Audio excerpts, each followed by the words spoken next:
গভীর জঙ্গলে দ্রুত গতিতে দৌড়াচ্ছে হরিণ। কারণটা স্বাভাবিক, কারণ শিকারী আসছে হরিণকে শিকার করতে। অস্বাভাবিক হলো তখন যখন হরিণ দেখলো শিয়ালও তার সাথে সাথে দ্রুত গতিতে দৌড়াচ্ছে।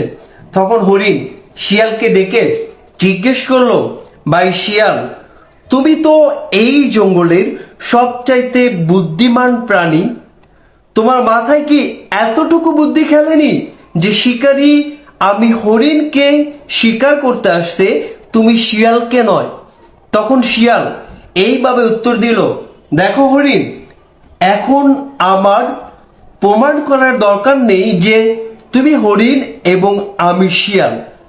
ঠিক তাই, আমরা আমাদের লাইফে এমন সময় কিছু কিছু বিপদ এত দ্রুত চলে আসে যে আমরা সুযোগই পাই না আমি দোষী কিংবা নির্দোষ।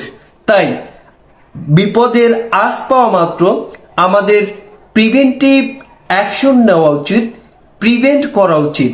That's it.